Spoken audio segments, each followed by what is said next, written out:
in any comfortable. Eyes gently closed, body straight and still.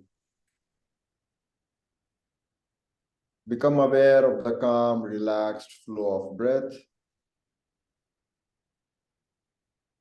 Calm breath in.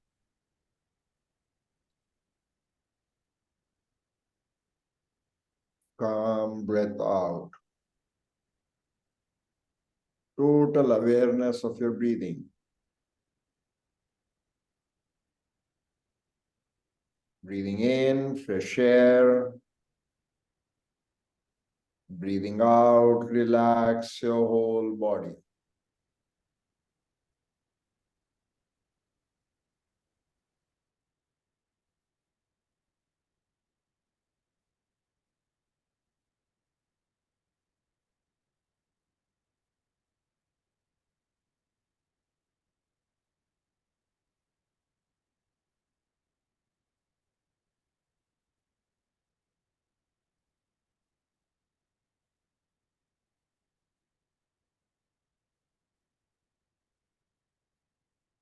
Bring your awareness to the eyebrow center. Visualize a bright red rising sun in the eyebrow center. Become aware of the brightness, the shape, the color. I'll chant Om 3 times, then a Vedic hymn. If you wish to join, take a deep breath in. Om.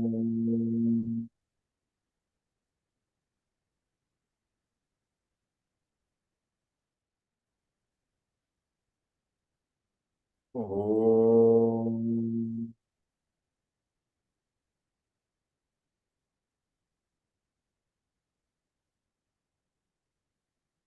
Om.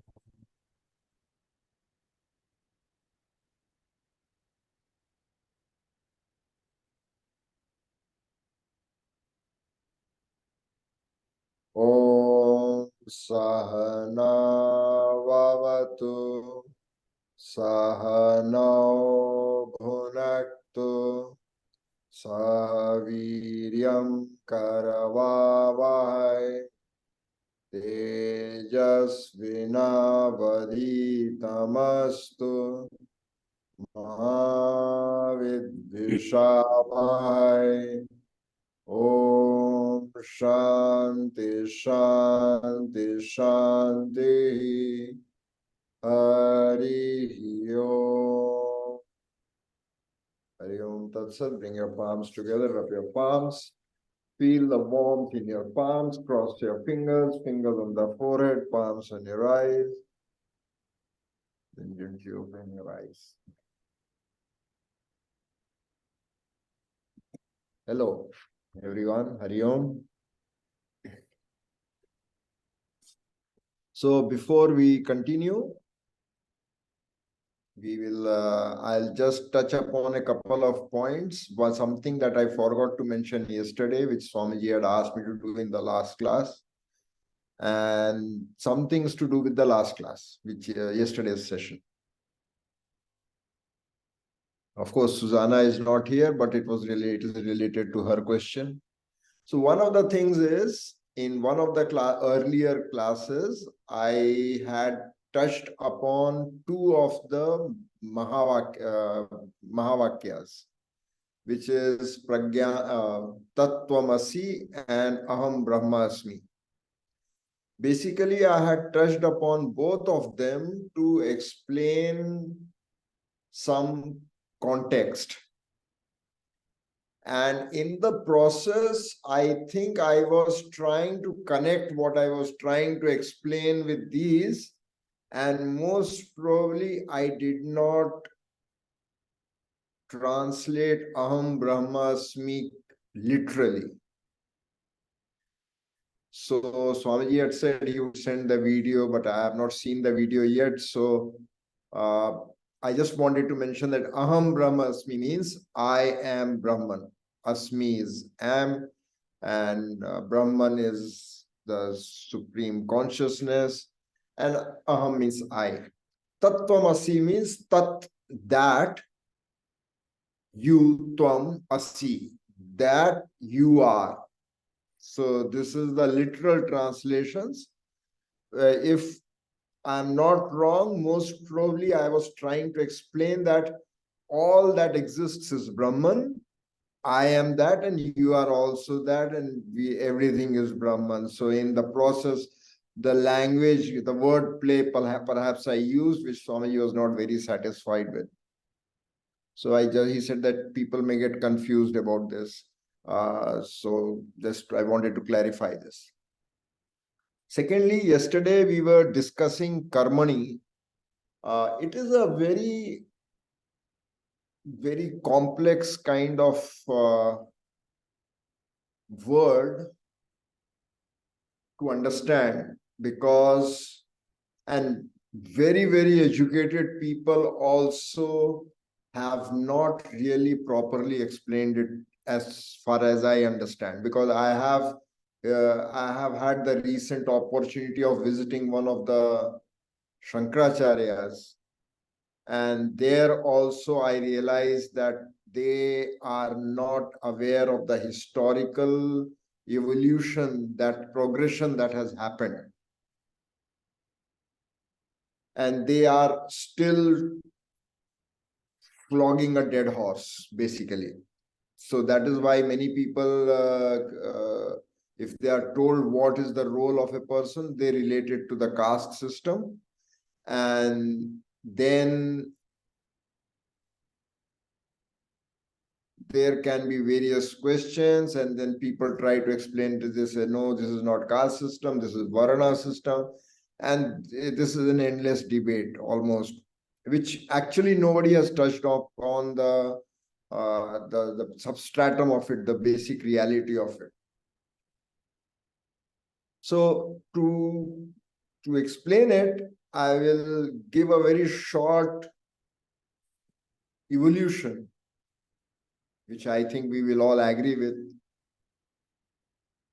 People initially lived as a small unit, one family, maybe one head of the family with some sons who were already married and stuff like that. And slowly this grew into tribes.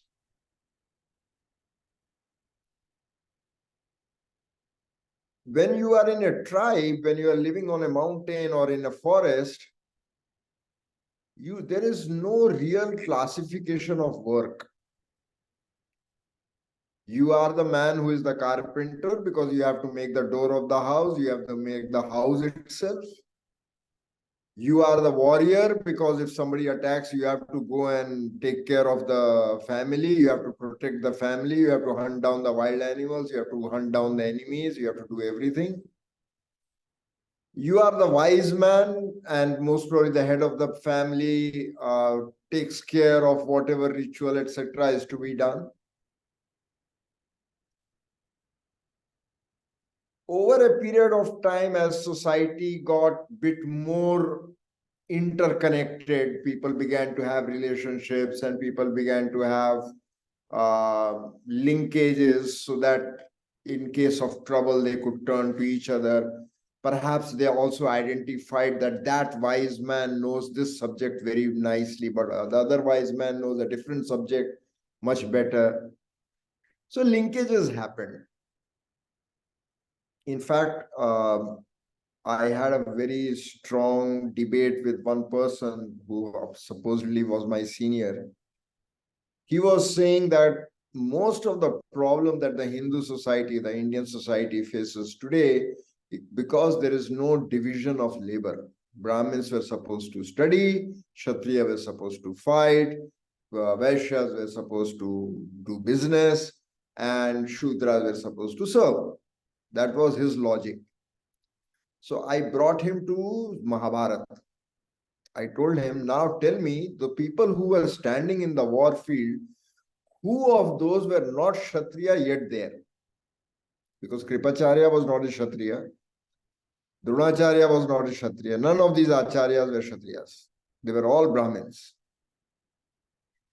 There were people from tribes also who were there. There were people who were Brahmins who were also there. Anybody who knew war and was living in the Kaurava area was standing with the Kauravas. Anybody who knew how to fight and was in Pandavas' support was standing with Pandavas. Of course, I do not remember any Brahmin standing with Pandavas, but there may have been.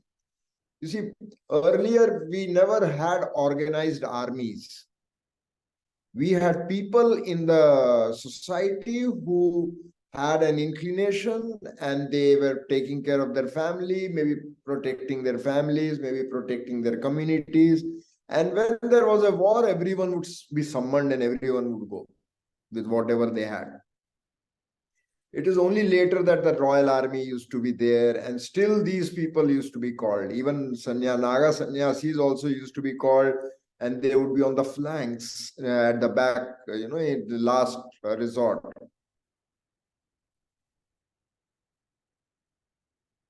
But these kind of arrangements did not really work because this is my guess, and we have some historical proof for this also, that due to ethnicities or internal rivalries, many times people would not participate sometimes when they were required.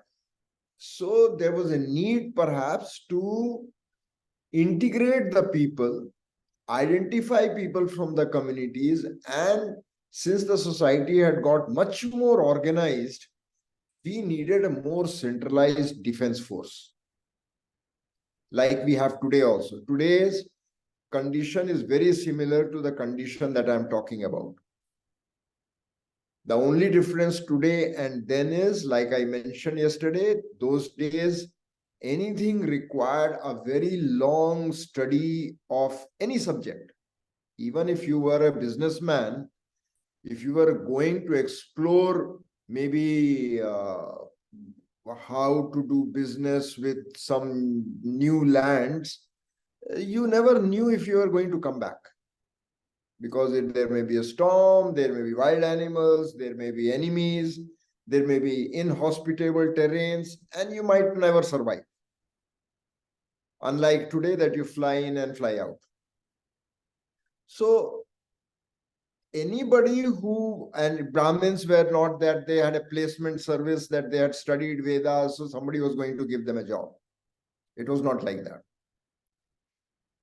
So everybody was doing things out of personal interest, and this personal interest many times would go unrecognized, but yet people would persevere because they were interested in it. And even if we look at the 5 brothers, Yudhishthir, Arjun, Bhim, Nakul, Sahadev, it was not purely war that they were excelling in. They were excelling in other things also.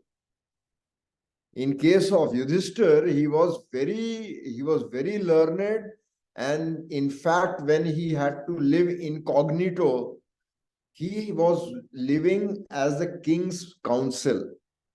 He was very good at gambling, and he was teaching the king how to gamble, because a Kshatriya was supposed to know how to gamble. So he taught the king. He was living with the king as a Brahmin, and he was teaching him how to gamble and giving him wise advice from, he was much more learned. He came from a more evolved education system. Bhim, on the other hand, who was a great martial arts warrior and a mace fighter and a wrestler, was working as a cook. He was extremely good at cooking. He was a great chef. So if we look down upon chefs, we have to ask ourselves, till Mahabharata, these problems were not there. Like during Mahabharata, Arjuna tells Krishna that now the people who will be born will be Varna Shankara. They will be a mixed breed kind of people. he was not wrong, because the education severely suffered after that, because so many people died, so many masters died, so many families suffered. So there might have been a lot of changes. Arjuna himself, a great warrior, was also a great musician and a great dancer. And actually, during those days when he was living incognito, he was teaching, he was living as a eunuch and teaching the king's daughter how to dance, and he was teaching her music. So the point and Nakula, just for your information, was a great charioteer. So he lived incognito as a horse trainer. Sahadeva, who was, Nakula was also very good in Ayurveda. He was a very good Ayurvedic doctor also. Sahadeva, who was the youngest, was extremely good in swordsmanship, but also very good in astrology. So it is not that they did not know anything apart from fighting wars. That is not true. The question then arises, who determines the role? Karmani means that you must do your roles. So the question arises, how does the role get determined? Does it get determined because of the family you are born in? Or does it get determined? How is the role getting determined? Because if it means that if you are born in Kshatriya family, therefore you are going to war, Karna was not born in Kshatriya family. He was born of a Kshatriya mother, no doubt, but he had already been abandoned and he was living among charioteers, and his father was a charioteer. So he was not, that was one of the things, one of the disqualifications for him to get into a duel with Arjuna. So how come he was in the war? And he at one point has also acted as a general. So we have to look at it from a very different perspective and not be biased. And one of the best ways to study anything is see yourself as a person in the whole scene. One of the characters of the scene. Do not see yourself as somebody out and then judge. If you do that, if anybody does that, the chances are very high that one will make wrong judgments. But if you become one of the people in the whole scenario, chances are very high that you will have insights which others did not have. So now the question is, I come back to the question, who decides the roles?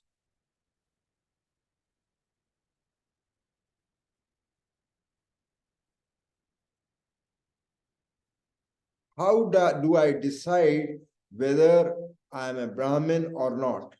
Whether I am a Kshatriya or not? Whether I am a Vaishya or not? There are a lot of Vaishya. Vaishya means, these are two very similar terms, Vaishya and Vaishya. So I'm using the word Vaishya. I'm not using the word Vaishya. That has a different meaning. So the Vaishya people were great warriors also. In fact, there is a King Hamir. He was a great warrior. He was coming from the business community. So in olden days, everyone had to be good at everything. But because of the environment he was in, he naturally developed affinity for certain activities more than others. Dronacharya was a Brahmin, but he was teaching warfare. So naturally, as a teacher of warfare and as a person who was master at it, it was natural for him to come there and fight along with the Kauravas, and because he has been living in the Kaurava camp.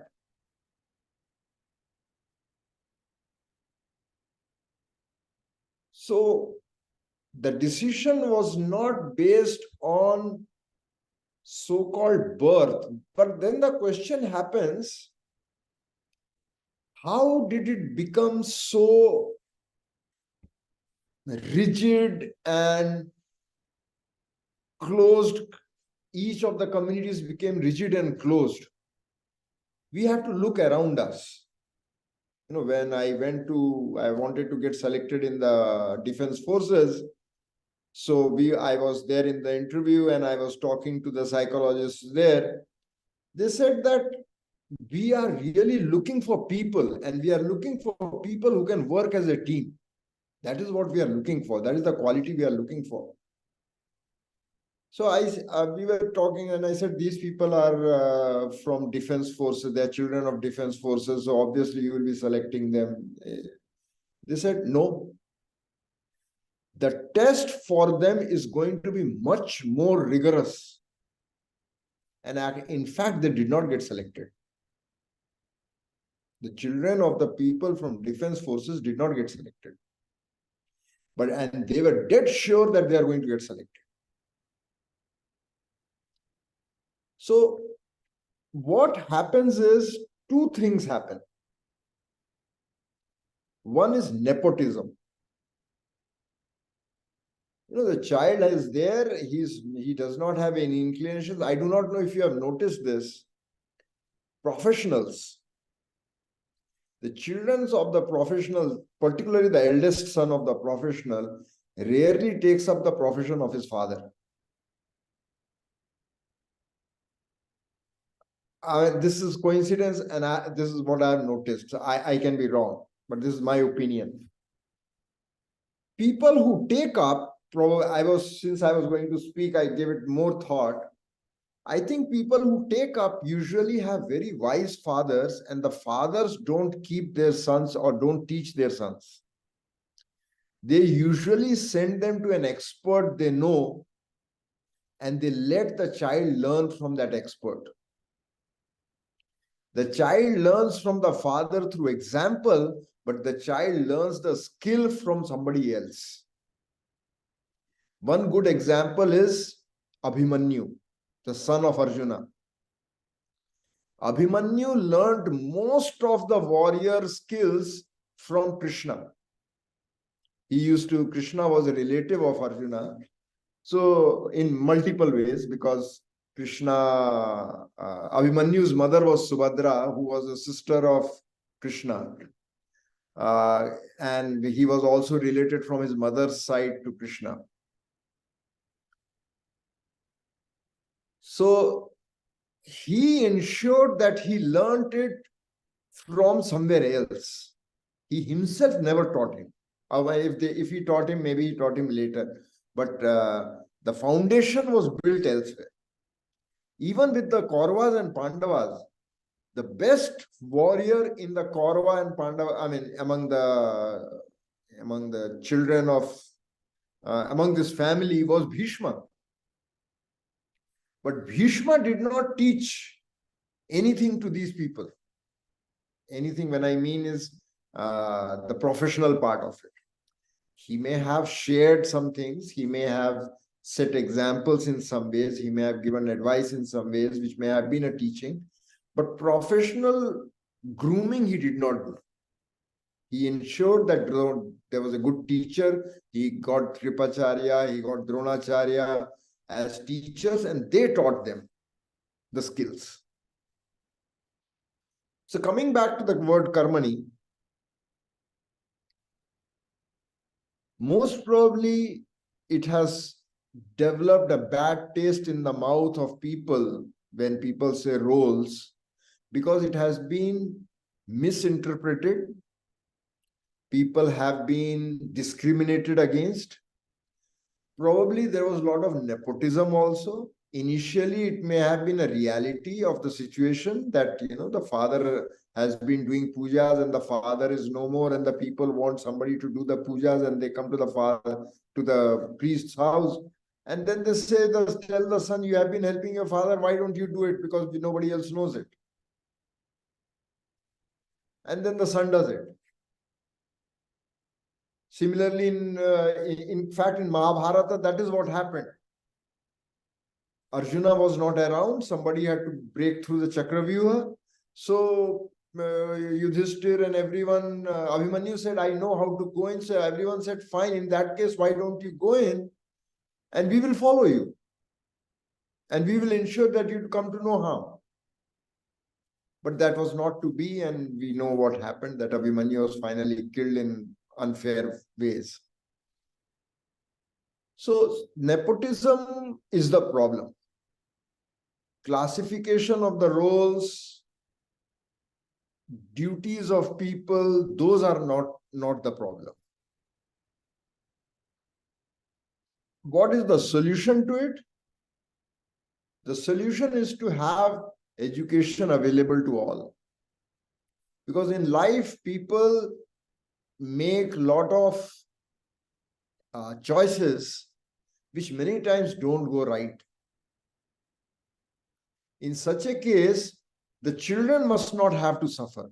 If the father makes a choice where something goes wrong, or if the mother makes a choice where something goes wrong, for example, just to give an example, Karna's mother made the choice where she was given a mantra, and that mantra was supposed to summon anybody she wanted to have a child with. So she said, let me try this out, and she just uses the mantra for sun, and the sun god appears. And then he says, now this is the power of the mantra, I have to respect the power of the mantra, and he impregnates her. And then she has Karna, and then Karna has to be abandoned, and all those things happen. So the point I'm trying to make is, the children must not have to suffer. Every person, based on one's inclination, must be allowed to express himself or herself. If there is a requirement in a certain area, that can be considered, and anybody who is volunteer can take care of that role and identify with that duty. So we need a proper understanding and a proper system where discrimination is not there, rigid compartmentalization is not there. Because if there's a rigid compartmentalization, lot of skills can go waste. There is no reason why a person cannot have more than one skill. So this is as far as Karmani was concerned, and the point that was related to Karmani was that Arjuna is told that because you are in the role of a warrior, it does not befit you to run away from that role. Now you made a decision, you are here, you must take care of or you must fulfill your role as a warrior.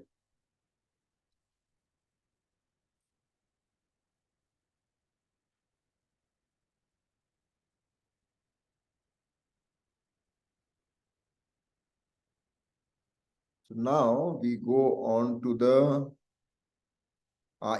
the other question which Susan had put forward, equanimity. I think that point can have a very long answer, and we are going to discuss it in the coming verses. Now, the question is, if a person is a devotee, how can he develop equanimity? How can he develop same attitude in loss or gain? Same attitude in pleasure or pain? How can he be that balanced person? Because he's a devotee, he sees everything coming from God.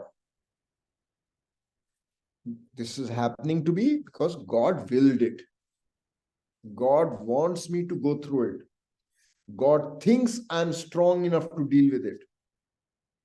He develops equanimity in that way. How does a yogi develop equanimity? Hatha yogi, for example, develop equanimity. Most probably he does a lot of intensive practice. He develops a state of mind which is very calm, and he knows how to keep his mind calm. He develops it through the practice. How does a Jnana yogi, for example, develop equanimity? He seeks knowledge. he contemplates on the statements of the Vedas, he contemplates on the statements of the Upanishads, he contemplates on the words of the masters, and everyone has said that we are all one. We are not this body. We are something beyond this body. We must not, our responsibility or our, what you can say,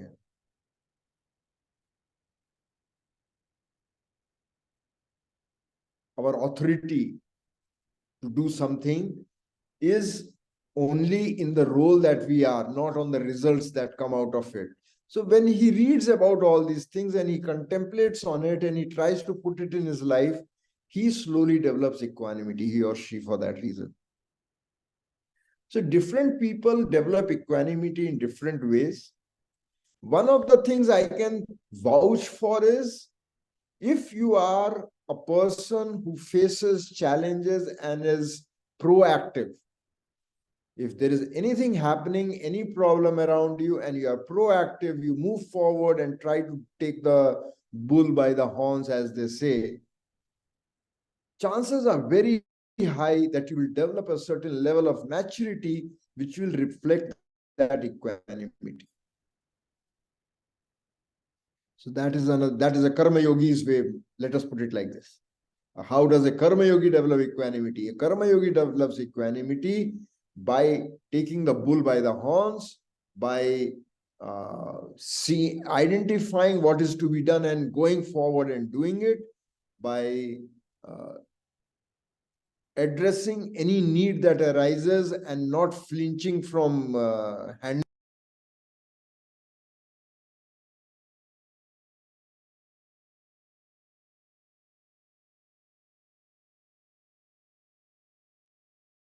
One has to be very calm when he's doing something. So he has to have that clarity. And also he develops a certain maturity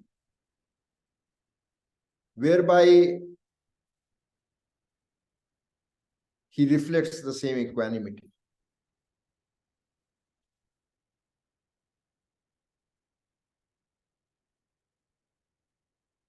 For a person of knowledge, there is a very beautiful thing that I read today.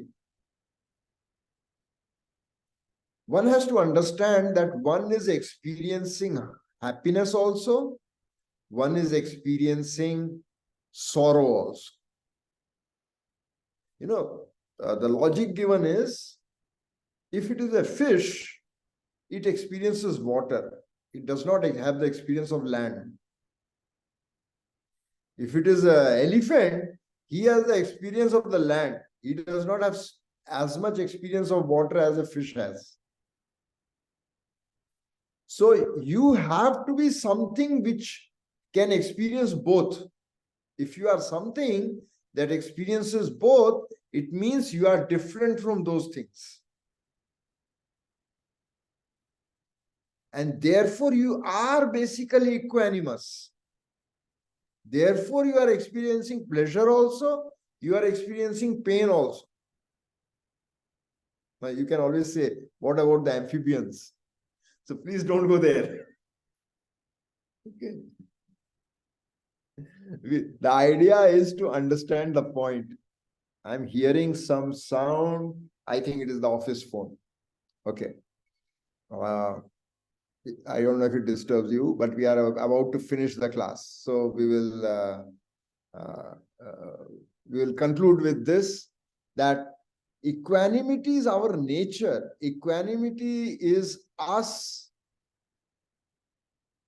Equanimity is us when we are in our state of being as Brahman itself.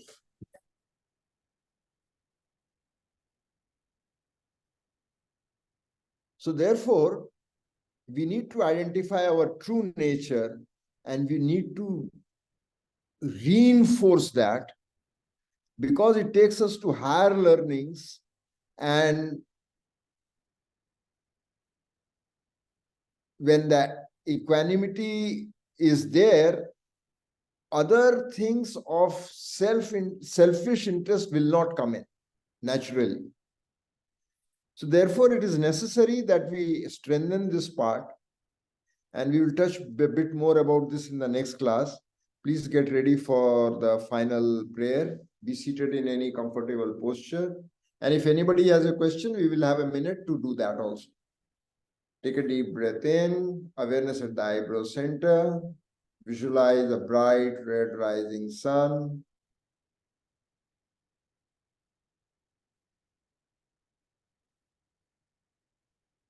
Bring the awareness to the eyebrow center. Take a deep breath in. Om.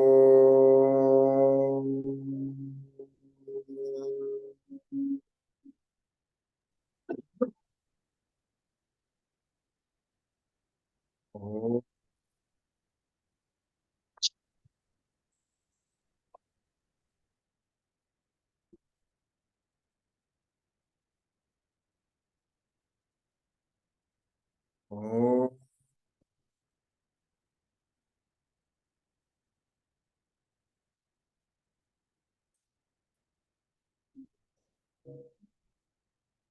Om Purnamada Purnamidam Purnat Purnamudachyate Purnasya Purnamadaya Purnameva Avasishyate.